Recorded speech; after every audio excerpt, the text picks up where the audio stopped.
maksiatnya hati adalah ketika kita merasa bisa berbuat sesuatu sedangkan kita tidak mengetahui bahwa yang berbuat sesuatu itu adalah hidup itu sendiri, sehingga hal ini menimbulkan dualisme. Ini yang disebut dengan maksiatnya hati. Dalam tanda kutip, berarti kita dalam kondisi belum mengenal Allah. Ya.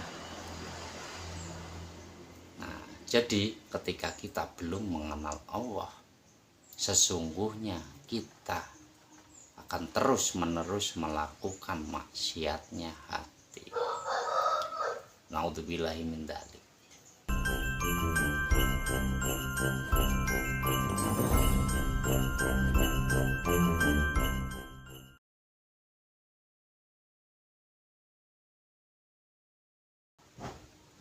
Assalamualaikum warahmatullahi wabarakatuh. Bismillahirrahmanirrahim. Alhamdulillahirabbil alamin. Wa bihi nasta'inu ala umuri dunya waddin. Wassalatu wassalamu ala asyrafil anbiya'i wal mursalin wa ala alihi wa ashabihi ajma'in. Amma ba'du. Para sedulur, saudaraku semua, apa kabar? Semoga kita semua selalu sehat ya, sehingga bisa menjalani aktivitas, bisa menjalani rutinitas setiap hari ya. Berarti yang kita sebut sehat ini adalah hidup itu sendiri masih sambung di dalam jasad ini. Para sedulur dimanapun Anda berada, pada pertemuan kali ini saya akan membuka sebuah tema tentang maksiat dalam pandangan hakikat. Hakikat ini adalah yang sebenarnya, hakikat ini adalah yang sesungguhnya. Berarti ketika judul ini mengarah kepada maksiat dalam pandangan hakikat, artinya sama dengan maksiat yang sesungguhnya, maksiat yang sebenarnya. Nah, saudaraku semuanya, tak lupa ya, yang nampak ataupun yang tidak nampak semuanya saya sapa. Semuanya, semoga kalian semua bersukacita, selalu bahagia. Maksiat dalam pandangan hakikat atau maksiat yang sebenarnya ini tentu tertuju kepada maksiatnya hati. Maksiatnya lahir, maksiat secara syariat, kita sudah tahu semua, sudah mengetahui semua bahwasanya yang melanggar nilai-nilai akidah Islam, melanggar nilai-nilai hukum syariat, ini yang disebut dengan maksiat. Misal ketika badan ini melakukan ataupun meninggalkan satu amalan ibadah wajib ya, cara pandangan syariat ini yang disebut maksiat. Ketika badan ini melakukan perbuatan yang melanggar nilai-nilai syariat, entah itu meninggalkan ibadah, entah itu berbuat sesuatu yang sekiranya hal itu akan merusak dirinya. Ini yang disebut dengan maksiat ya. Akan tapi nanti kita tahu bahwasanya syariat dan hakikat ini senantiasa beriringan ya, sehingga nantinya bisa bermakrifat. Banyak persepsi yang mengatakan bahwa saya nanti ketika seorang itu sudah bermakrifat, dia bebas melakukan apa saja ya. Ilmunya dia sudah tahu bahwa semuanya adalah af'alullah, perbuatan Allah, sehingga hal ini banyak dimanfaatkan bahwasanya kita bebas melakukan apa saja meskipun itu perbuatan maksiatnya lahir. Nah, tidak demikian loh, tidak demikian. Nih kita kupas dulu di sini ya. Kita kupas. Memang ketika proses ini berjalan, proses suluk ini berjalan, seseorang itu memang cenderung untuk berbuat seenaknya sendiri, seolah mengabaikan, seolah meremehkan badannya sendiri, jasadnya sendiri ya, sehingga dia bebas melakukan apa saja, mabok minuman lah, terus berzina lah, dan lain sebagainya ya. Nah, ini banyak pertanyaan, apakah semua itu menjadi af'alullah gitu. Nah, jadi gini lor, ketika seorang itu sudah berada di puncak kesadaran, artinya sudah bermakrifat ya, tentu seorang itu akan lebih mengedepankan nilai-nilai syariat. Artinya apa yang membuat badan ini menjadi sakit, apa yang membuat badan ini menjadi terkotori sehingga menjadi penyakit di dalam badannya. Misalnya minuman keras ya. Minuman keras ini dalam syariat ada namanya haram dan halal. Dan ini diharamkan oleh syariat. Ini udah sangat betul. Karena yang namanya minuman keras jika dikonsumsi terus-menerus tentu akan merusak jaringan organ tubuh. Dan nantinya akan menumbuhkan satu penyakit, dan itu tentu akan merugikan dirinya sendiri ya. Jadi ketika seorang itu memang sudah dalam puncak kesadarannya, maka mereka cenderung menghindari perbuatan-perbuatan yang merugikan dirinya sendiri. Di samping dirinya sendiri, dia juga mengedepankan orang lain. Artinya dia menjaga nilai-nilai akidah ya. Dan karena dia akan tahu konsekuensinya apabila dia melakukan hal itu semua, maka risikonya dia akan dicap sebagai orang yang senang bermaksiat. Nah ini, nah kebanyakan ketika orang sudah berada pada puncak kesadarannya, ya dia tentu metode yang dipakai untuk menuju Allah itu adalah metode wasilun ya. Metode wasilun ini adalah dari bawah ke atas, sehingga selalu menjaga hubungan hablum minan nas dan hubungan hablum minallah, persis seperti yang dikerjakan oleh Rasulullah Muhammad Shallallahu Alaihi Wasallam. Nah, kan tapi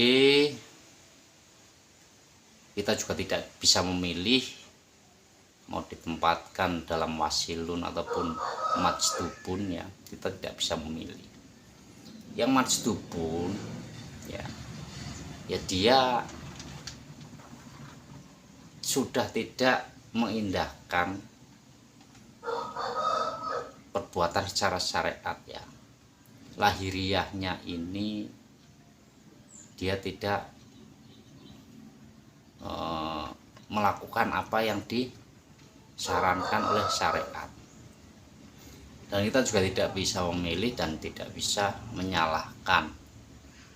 Artinya ketika sudah dalam puncak kesadaran ilahiyah, kita itu bukan untuk menjadi hakim, kita itu bukan untuk menjadi seorang yang senang menghukumi. Jadi kita selalu bijaksana, selalu mencikapi toh muaranya adalah Allah, muaranya adalah keahatan. Nah, ini baru pembukaan Nur ya. Nah, jadi masuk kepada topik yang utama adalah maksiatnya hati. Apa maksiatnya hati ini? Maksiat hati adalah ketika kita melakukan sesuatu, akan tapi kita tidak bisa melihat siapa yang berperan di situ, sehingga hal ini diakui sebagai sumber dari dirinya sendiri yang berbuat, maka ini yang dinamakan dengan maksiatnya hati. Nah, paham Lur? Saya ulangi, maksiatnya hati adalah ketika kita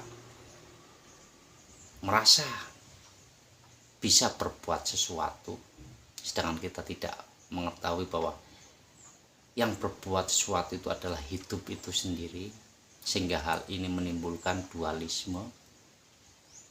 Ini yang disebut dengan maksiatnya hati. Dalam tanda kutip, berarti kita dalam kondisi belum mengenal Allah, ya. Nah, jadi ketika kita belum mengenal Allah, sesungguhnya kita akan terus-menerus melakukan maksiatnya hati. Naudzubillahi min dzalik.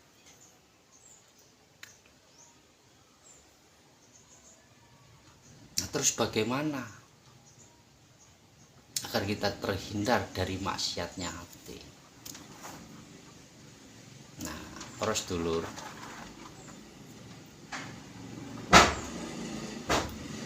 maksiatnya hati ini adalah keakuan, ya, keakuan diri.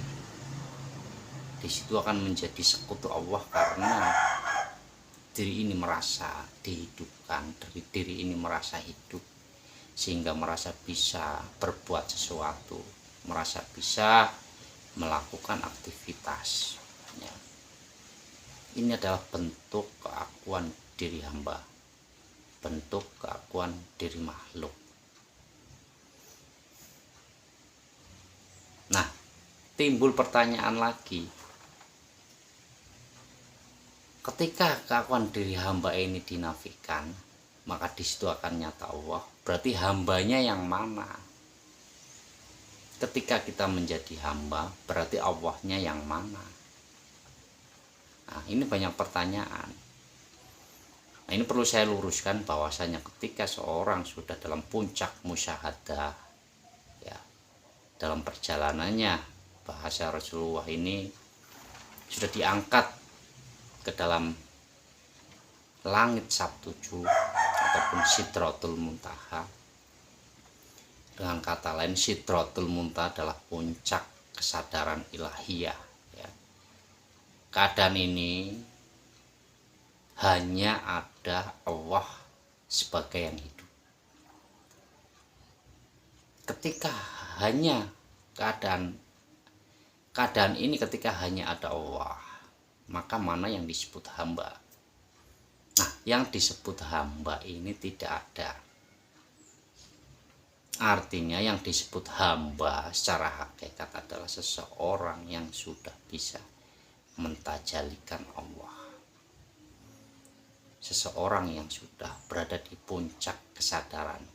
Itulah yang disebut hamba. Paham lur ya? Terus rupa apa maksiatnya hati ini? Dalam bentuk apa lagi? Mohon maaf, kita sholat, kita mengerjakan puasa, kita mengerjakan amalan-amalan lain. Ketika hal ini tidak bisa dikembalikan bahwa semua itu adalah keinginan Allah, ketika hal itu semua adalah peran Allah, gerak Allah,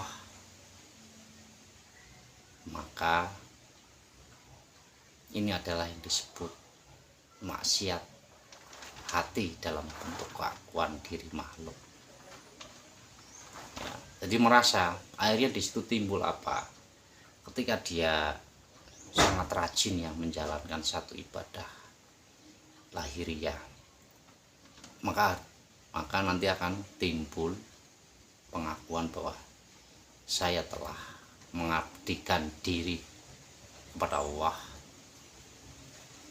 dan saya telah berbuat alim, dan saya sangat orang alim, menjadi orang alim. Sehingga hal ini ketika melihat orang yang tidak melakukan amalan-amalan syariat, dia langsung menjadi hakim, mencibir, mencaci, ya. Nah, hal ini kenapa terjadi? Ya karena keadaannya masih belum kenal Allah. Jadi mereka tidak bisa membawa sholatnya, melakukan sholat, tapi sesungguhnya dia tidak melakukan sholat.